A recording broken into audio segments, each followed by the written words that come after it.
Para mapiprint yan. Sunod-sunod. Mga pagidaan. Para pag PowerPoint presentation, para visible. Rap.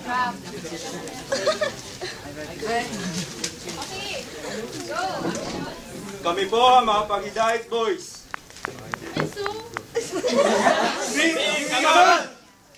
Ano daw? M. Man respect the boundaries of woman. Being a man! Acts as himself. Being a man! Never abuse woman. Being a man! Plus. Ha? Being a man! We must be gentle, protective, and assertive in a Christ-like way. Being a man! Or in short, we are not complete without.